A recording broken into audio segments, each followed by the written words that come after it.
రామ్టాక్కి తిరిగి స్వాగతం. తమిళనాడు రాజకీయాల్లో సంచలన మార్పులు వస్తున్నట్టుగా వార్తలు వస్తున్నాయి. హీరో విజయ్ మూడో ఫ్రంట్గా ముందుకొచ్చాడు. నేను ఒక్కడనే పోటీ చేస్తాను, అన్నీ గెలుస్తానని చెప్పి కోతలు కోసినటువంటి విజయ్ చూడబోతే ఇప్పుడు తత్వం బోధపడినట్టుగా ఉంది. ఎందుకు ఈ మాట చెప్పాల్సి వస్తుందంటే ఒక్కసారి జరిగిన పరిణామాలు చకచక చూసుకుందాం. ఒరిజినల్గా విపరీతమైన క్రౌడ్స్, ఎందుకంటే సహజంగానే హీరో విజయ్కి ఇప్పుడున్న వాళ్ళల్లో తమిళనాడులో విపరీతమైన ఫాలోయింగ్ ఉంది.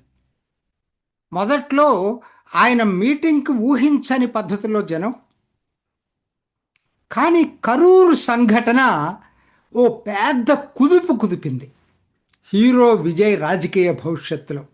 అంతమంది చనిపోవటం ఒక ఒక విధంగా తనకి మోరల్గా దెబ్బతీసింది. రెండోది, ఆ రోజు నుంచి ఈ రోజు వరకు కోలుకోలేని దెబ్బతీసింది ఆయనకి. వరసగా అందరూ అనుకుంటున్నారు ఏదో కేంద్రం చేసిందని. సుప్రీంకోర్టు కదా సిబిఐకి దర్యాప్తు జరిపించింది, అది సుప్రీంకోర్టు జరిపిస్తుంది, కేంద్ర ప్రభుత్వం కాదు. అది మర్చిపోవద్దు మనం. సో ఏమైపోయింది ఇవాళ టోటల్గా? కారణాలు ఎవరైనా కావచ్చు. అటు డిఎంకేను తన మీద ఇచ్చేసింది, అటు అందరూ విజయ్ మరి రాజకీయాల్లో ప్రతి వాళ్ళు ప్రత్యర్థులే కేంద్రంతో సహా. అయితే ఆయన దాన్ని తట్టుకొని నిలబడలేకపోయాడు. దెబ్బ మీద దెబ్బ తగులుతూ వచ్చింది. చివరికి పర్సనల్ లైఫ్లో కూడా వాళ్ళ భార్య విడాకుల కేసు ఏమిటి అనేది మోరల్గా చాలా దెబ్బ తగిలింది. కొడుకు తనని అన్ఫాలో చేయటం. సో ఇవన్నీ కలగలిపి చివరికి అయినా ఆయన ముందుకు వెళ్దామని డిసైడ్ చేసుకున్న టైంలో ఆయనకి ఒక ఆశ ఎక్కడుందంటే, కాంగ్రెస్ బ్యాక్డోర్ ఛానల్ ఓపెన్ చేసింది మొదటి నుంచి. అందుకని ఏ రోజు కాంగ్రెస్ విమర్శించాల. కాంగ్రెస్ కలుద్దాం అని చెప్పి ఆశలు చూపించి దీన్ని అడ్డం పెట్టుకొని, విజయ్ తోటి జరుపుతున్న బ్యాక్ ఛానల్ని అడ్డం పెట్టుకొని డిఎంకేని బ్లాక్మెయిల్ చేసి అక్కడ సెటిల్ అయిపోయింది. సో ఒంటరైపోయాడు. అన్ని ఒపీనియన్ పోల్స్ ఏదో 1, 2 అంటే ఏదో మీరు చెప్పొచ్చు, లేకపోతే గాంభీర్యం తప్పితే విజయ్ పార్టీ వాళ్ళకి అర్థమైపోతుంది. అన్ని ఒపీనియన్ పోల్స్ కూడా 10 నుంచి 15% మధ్యలో చెప్తున్నాయి ఓట్లు ఆయనకు వచ్చాయి. 10-15% మధ్య ఓట్లు వచ్చేటట్టయితే సీట్లుగా ఎన్ని కన్వర్ట్ అవుతాయి? అసలు కన్వర్ట్ కాకపోయినా, ఒక్కటి కూడా కన్వర్ట్ కాకపోయినా ఆశ్చర్యం లేదు.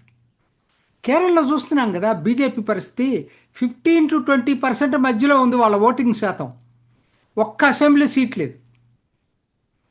కారణం ఏంటంటే తమిళనాడులో ఎలియన్స్ పాలిటిక్స్ అనేది చాలా చాలా ఇంపార్టెంట్. ఒక్కరుగా గెలవలేరు కాబట్టి 10 మందితో కూటమిలు కట్టడం అనేది తమిళనాడులో ఆనవాయితీగా వస్తుంది. అది వాళ్ళకి కలిసి వచ్చింది. ఇప్పుడు ఈ పరిస్థితుల్లో నిన్న ఆయనకి ఇప్పటికీ అర్థమైంది. ఎందుకనంటే మరి పోటీ చేస్తారు చెప్తున్నారు, కానీ వాళ్ళకి తెలుసు. 10 వాళ్ళు సర్వేలు చేయించుకుంటారు కదా ఇంటర్నల్గా.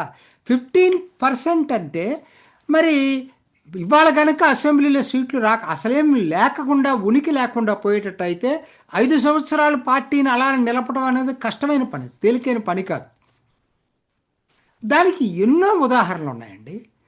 నేను వింటున్నది, బలంగా వస్తున్నటువంటి వార్తలు ఏంటంటే, పవన్ కళ్యాణ్ కూడా బ్యాక్ ఛానల్ టాక్స్ విజయ్తో జరిపాడు అనేది.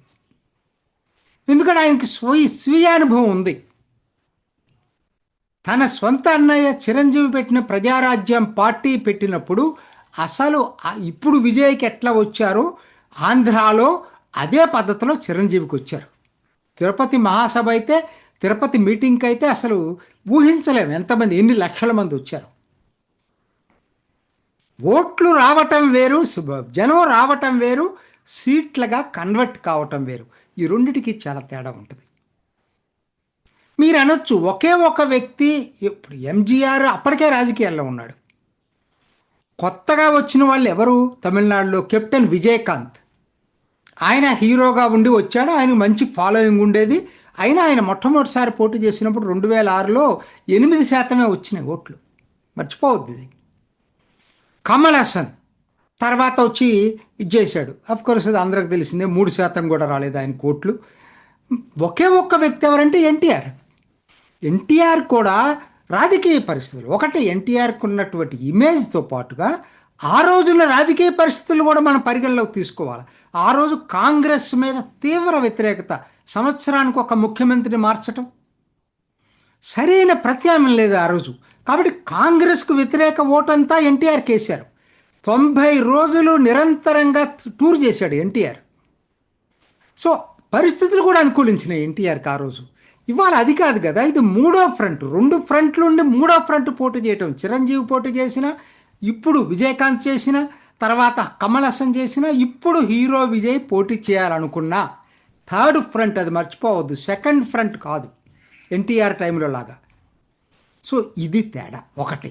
ఇది పవన్ కళ్యాణ్ ఎక్స్ప్లెయిన్ చేశాడని చెప్పి బాగా తెలుస్తూ ఉంది. అది కూడా విజయ్ కొంత ఆలోచించుకోవటానికి, అర్థమైపోవటానికి, కిందకి ఊహల్లో నుంచి భూమి మీద దిగటానికి కారణమైందని చెప్పి జనం చెప్పుకుంటున్నారు. నాకేమి వార్తలు లేవు, వచ్చిన వార్తల్ని మీ ముందు ఉంచుతున్నా. నిన్న నేను విన్నది, డెక్కన్ హెరాల్డ్ స్వయంగా రాసింది ఏంటంటే 120 మంది జిల్లా కార్యదర్శులు, పార్టీకి జిల్లా కార్యదర్శులు ఎక్కువ జిల్లాలు పెట్టుకున్నారు వాళ్ళు 120. వాళ్ళందరితోటి ఆన్లైన్లో వీడియోలో మాట్లాడారట. ఆయన ఉన్నాడు బుస్సి ఆనంద్, ప్రధాన కార్యదర్శి, ఎప్పటి నుంచో ఉన్నాడు విజయ్ తోటి. ఆయన మాట్లాడిచ్చి మొత్తం సేకరించిన అభిప్రాయ సేకరణ ఎలా ఉందంటే, మెజారిటీ మంది ఎలియన్స్ పెట్టుకోవడం మంచిదన్నారు. ఏ పార్టీ అనేది వీళ్ళు చెప్పలేదు, వాళ్ళు దాని గురించి ప్రస్తావించలేదు. ఒంటరిగా కన్నా కూడా ఎలియన్సే బెటర్ అనేది ఎక్కువ మంది చెప్పారట. మిగతా వాళ్ళేమో మీరు ఏ నిర్ణయం తీసుకున్నా మేము దాన్ని పాటిస్తామని చెప్పారట. ఇది నేపథ్యం. వెంటనే వస్తున్న ఇంకొక వార్త ఏంటంటే, వచ్చే సోమవారం అనుకుంటా సిబిఐ దర్యాప్తు ఆయన మళ్ళా పిలిచారు. ఒకరోజు ముందుగానే విజయ్ వెళ్తున్నాడట. కారణం అందరూ అనుకోవటం ఏంటంటే బీజేపీ తోటి సంప్రదింపులు ఢిల్లీలో జరగబోతున్నాయని.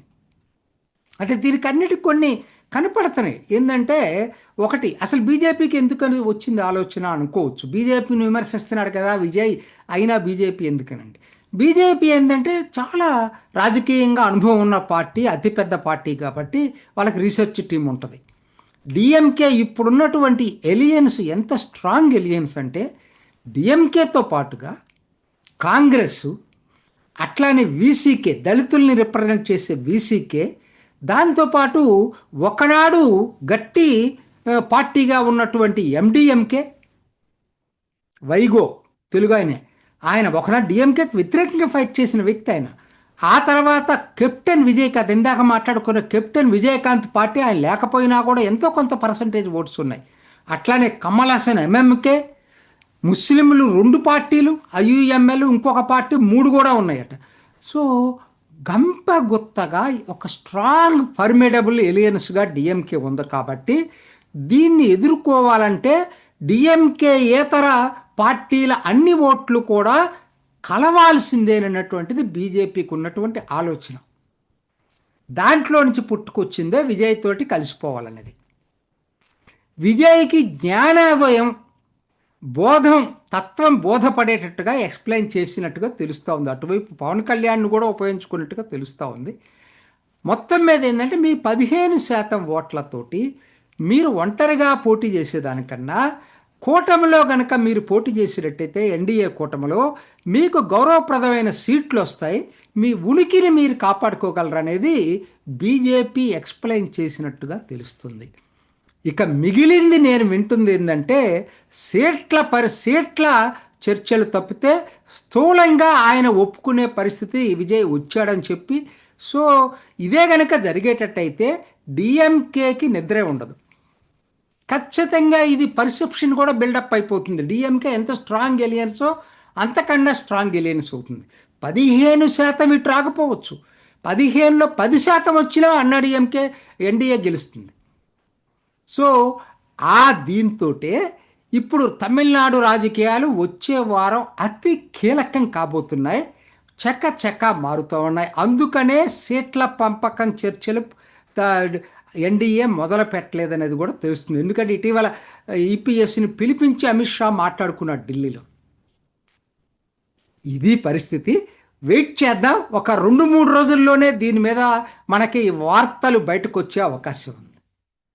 ఇది ఈనాటి రామ్ టాక్. ఇంకొక ఎపిసోడ్లో మళ్ళీ కలుసుకుందాం. నమస్తే. చూసారు కదండి. మరి ఈ వీడియో కనుక మీకు నచ్చినట్లయితే ఒక లైక్ కొట్టేసి మీ అభిప్రాయాన్ని కూడా కామెంట్ బాక్స్లో తెలియజేస్తూ ఇలాంటి ఇంట్రెస్టింగ్ అప్డేట్స్ కోసం మా ఛానల్ని సబ్స్క్రైబ్ చేసుకోండి.